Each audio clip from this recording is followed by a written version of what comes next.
Diamond হারবারে আজও আমার পার্টির চেয়ারম্যান আজও কিন্তু আমাদেরকে প্রভাবিত করছেন যে ডায়মন্ড হারবার আমি চ্যালেঞ্জ ছুড়ে দিয়েছি, ডায়মন্ড হারবারে আমি দাঁড়াবো। উনি আজও দৃঢ় প্রতিজ্ঞ। কিন্তু পার্টির মধ্যে গণতন্ত্রের প্র্যাকটিস আছে, রাজ্য কমিটি আলোচনা করছে, কতগুলো বাধ্যবাধকতার দিক আছে, সব দিক আমাদের বিবেচনা করতে হবে। শুধু চেয়ারম্যান সাহেব যদি বলেন যে আমি দাঁড়াবো, তো সেটাকে তো মানে বিবেচনার মধ্যে শুধু আনা যাবে না। পার্টির মধ্যে দুটো মতই আছে, আলোচনা করে ফাইনালি আমরা নিশ্চয়ই জানাবো আপনার। আগামীকাল জানা যাবে। দেখুন, আগামীকাল প্রথম ফেজে আমরা যেগুলো ঘোষণা করব আপনারা দেখতে পাবেন, তার মধ্যে দেখতেই পাবেন যে কোন কোন বিষয়গুলো আছে। দেখুন, আর এখনো পর্যন্ত আমরা সেই তালিকা প্রস্তুত করিনি।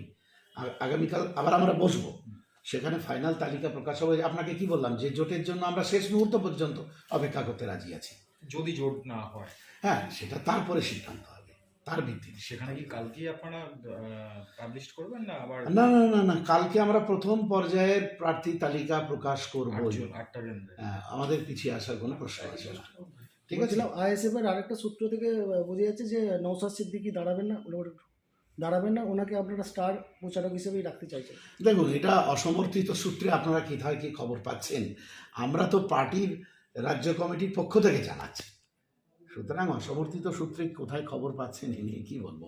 মানুষ তো বিভিন্ন মতামত বলতেই পারে, রাখতেই পারে। তারা নওশাদ সিদ্দিকী না দাঁড়ালে আপনাদের যে আইএসএফ কর্মী সমর্থকরা আছে তারাও একটু দেখুন, দাঁড়ানো না দাঁড়ানোর সিদ্ধান্তটাই যেহেতু এখনো হয়নি, সুতরাং আমাদের কর্মী বাহিনী ডিমোরালাইজ হয়ে যাবে, হ্যাঁ, তাদের অবস্থা খারাপ হয়ে যাবে, এইরকম কিছু ভাবতে আমরা নারাজ। এখন সিদ্ধান্তটাই হয়নি।